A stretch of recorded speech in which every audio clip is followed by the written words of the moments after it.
Welcome to the Dave Pamah Show, the podcast that revives, restores, and awakens your innermost capabilities. You have the training and the talent to succeed, but do you have the guts to fail? I love what I do. When you love what you do, you want to be the best at it. Today is about the power of you. You will change the world. Find your path to success through the journey of those who have succeeded. And now, your host, Dave Pamah. Hi, welcome back to the Dave Pamah Show. And in this episode, with the Birmingham Games 2022 Commonwealth Games looming, I'm going to be drawing upon my own experience as a former Commonwealth Games semi-finalist.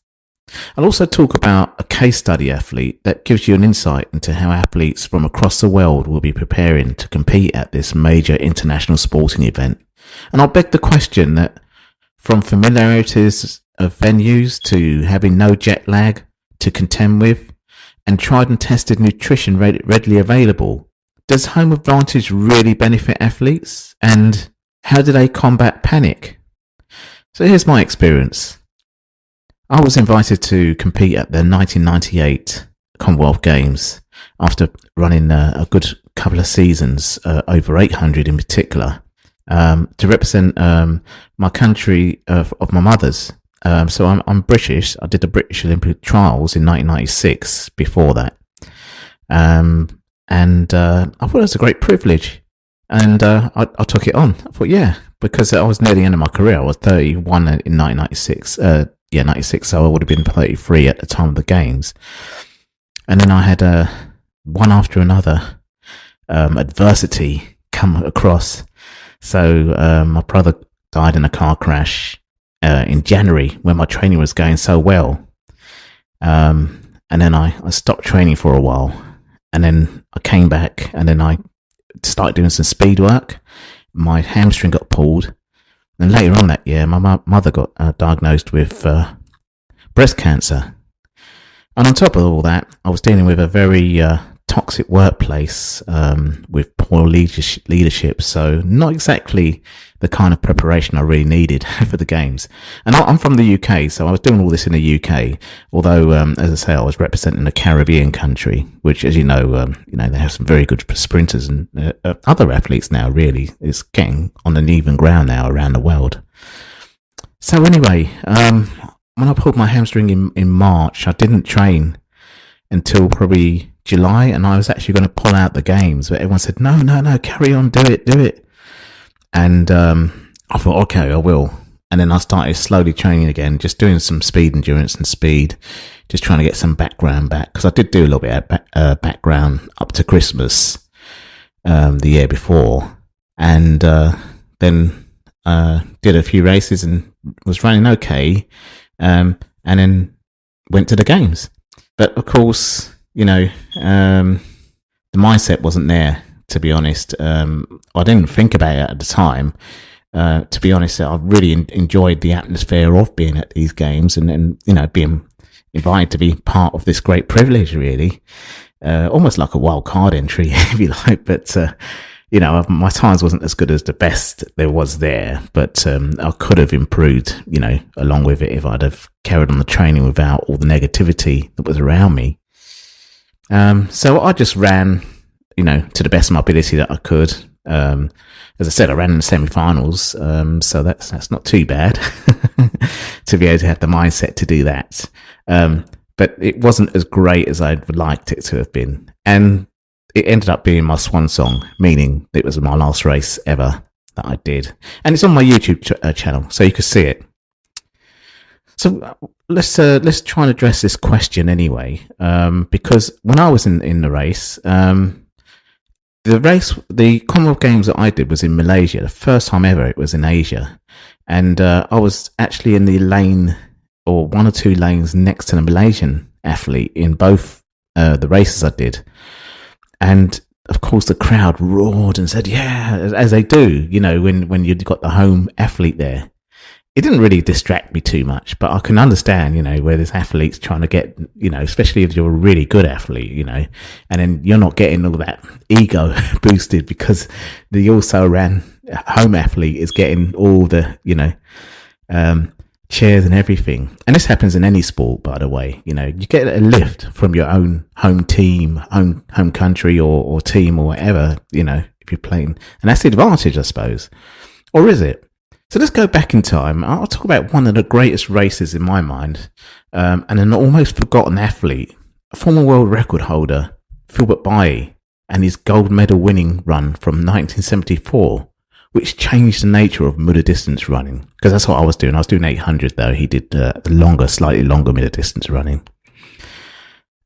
So first of all, who is Philbert Bailly? Well, he's a Tanzanian former middle distance runner who competed throughout the 70s. So I was going to primary, that was my primary school age and just starting. In America, you call it high school. So I was just starting secondary school, but mostly in primary school in the 70s. And I remember him well. I remember the Commonwealth Games because I started doing athletics when he did the second one in 1978. But he set the world records for 1,500 metres in 1974 and a mile in 1975. And I think it still is the 1,500 metre Commonwealth Games record holder, actually. So that's basically what he is, what he's done. And I'll just go to a couple of years ago. He attended a World Athletic event where he was interviewed. So amongst the past contents during that Heritage Mile Night in Monaco, it was. He, as I say, he produced the most amazing athletics performance in athletics history, leading from gun to tape to win that gold in a time of 3:32.2. At the time, he was 20 years old, and he almost took about a second off the world record, which was set in 1967 by Jim Ryan in the United States, who was also in Monaco at that time.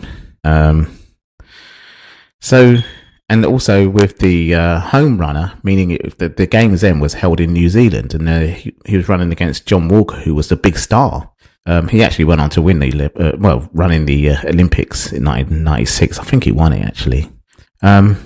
So that following year, John Walker, who'd beaten Jim Ryan's mark with his silver medal performance in 3 minutes 32.52, became the first man to better 3:50 for the mile, running 3:49 in Gothenburg, which was set by Bailly earlier that year. So that was a rivalry between them. But as I say, Bailly front run that race in New Zealand, beating John Walker, who was a New Zealand home. He got beaten. And he was a New Zealander, so the home crowd didn't lift him as well as what they could have done. But it was an amazing run by Bailly. Well, anyway, that 1974 run stands as one of the great athletics performance and one of the great athletic races for all time, as I said earlier.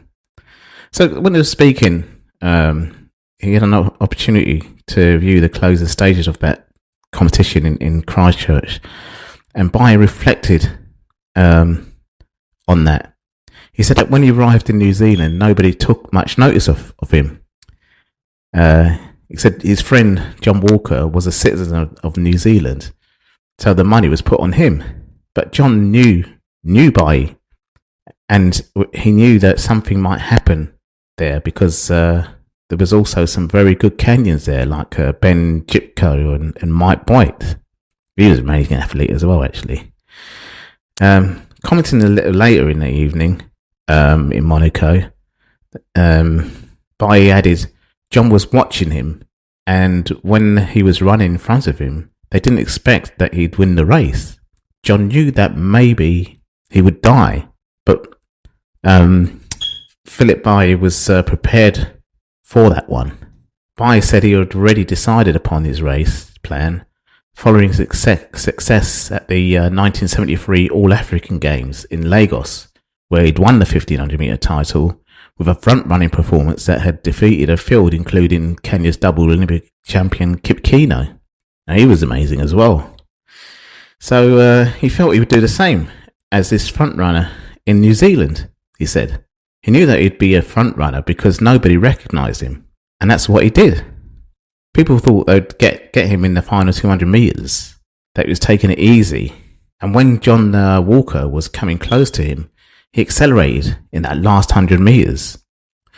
There's no big screens those days to watch the stadium on that occasion, and asked if he'd look back on pursuing the field during the race, Bai readily asserted yes, several times.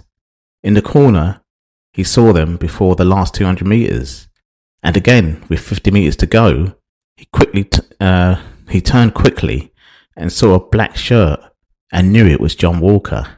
So then he said, okay, now I have to put on all my strength together. Asked when he felt victory was secure, he responded, I think the point was when he hit the last 200 metres. He knew after that nobody would catch him. I knew that they were all hitting each other. John Walker, Mike Boyd, Rob Dixon, Ben Chipko, and he was able to just concentrate on himself. If someone had come close to him, he could have just gone fast with his last kick. Simple as he makes it sound, it was a strategy that took enormous confidence and courage against a field that included the world's greatest runners. Did he at any point question whether his bold attitude was misjudged? You know why didn't he think that? Because he trained, and because those guys would wait and they would think they would pick him up, and knew that if he ran ahead, they would just think that over the last 200 metres, 100 metres, they would catch him.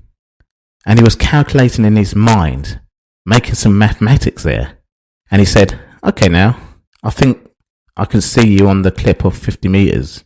And when he saw that Walker was behind him, and then he could see his high knees pumping up and his arms pumping up, he'd go to the line. Reflecting on his enforced absence from the 1976 Olympic Games in Montreal, he said it was difficult for him because he was ready, training for 4 years, and then 2 months before the Olympics, something like that happens. What can you do? As things turned out, Bai, who went on to take the Olympic silver in the 3,000 steeplechase behind Poland's Malawinski at the 1980 Moscow Games, also suffered an ultimately bout of malaria before the Games that may have undermined any possible challenge. But it's clear in his mind, as he looks back now, that he could have had a medal, and maybe the best one. The way John Walker won in 3:39, he knew he could have had a medal. If it wasn't the gold, it was any medal among the medals, and maybe the gold medal. He didn't watch the Olympic final on TV, followed the athletics in the newspapers. When he saw he won in 3:39, he knew that was his race. Asked how many times he'd seen the historic Christchurch race, he responded with a grin, many times, and every time he sees it, it's just like the same day. It's like a live race. Commenting on that same race earlier in the evening, Johnny Walker said he'd looked at the video over the years. Philbert ran an extraordinary race. He was coming from behind, but was never going to catch him. He went straight out from the gun and went to the front and broke the world record. That was never heard of in European racing. So well done, my friend. So the key thing here, the key word he said here was, key takeaway I should say, Philbert said he was calculating in his mind and making some mathematics there. And what does that mean? Basically, every athlete, well, let's go back to our question, does home advantage really benefit athletes? I mean, as I say, you've got the familiarity of the venues compared to the overseas athletes. You know, there's no jet lag. You're having tried and tested nutrition is ready available. So basically, he's saying he calculated in his mind, making some mathematics. What that says to me is that it's about the mindset. And is it kind of like, I remember a coach saying to me one time, you could give them all the training you want, prepare physically, do all the race preparations, etc. But once you put them on the track, it's like a Formula One car driver. You're not there. It's just a Formula One car driver. You've got the team obviously doing the tyres and everything and the pit stop. But it's really, you're on your own really in terms of that. And even in team sports, it's a mindset thing as well. Because it's a chemistry amongst the whole team to win. So what I'm trying to say here is that there isn't any real advantage. There is an advantage, but in terms of the crowd lifting you. But as the saying goes, it's all in the mind. And that's exactly what it is. It's all in the mind. That's all for this episode. Thanks for listening. And remember, if you want to support what we do, then share, subscribe, and leave a review over on Apple Podcasts. Or head over to my website, davepalmer.com, and click on Rate Show. Well, that's all for now, but I'll see you in the next episode of The Dave Pamah Show. Follow us on Facebook, Twitter, and Instagram.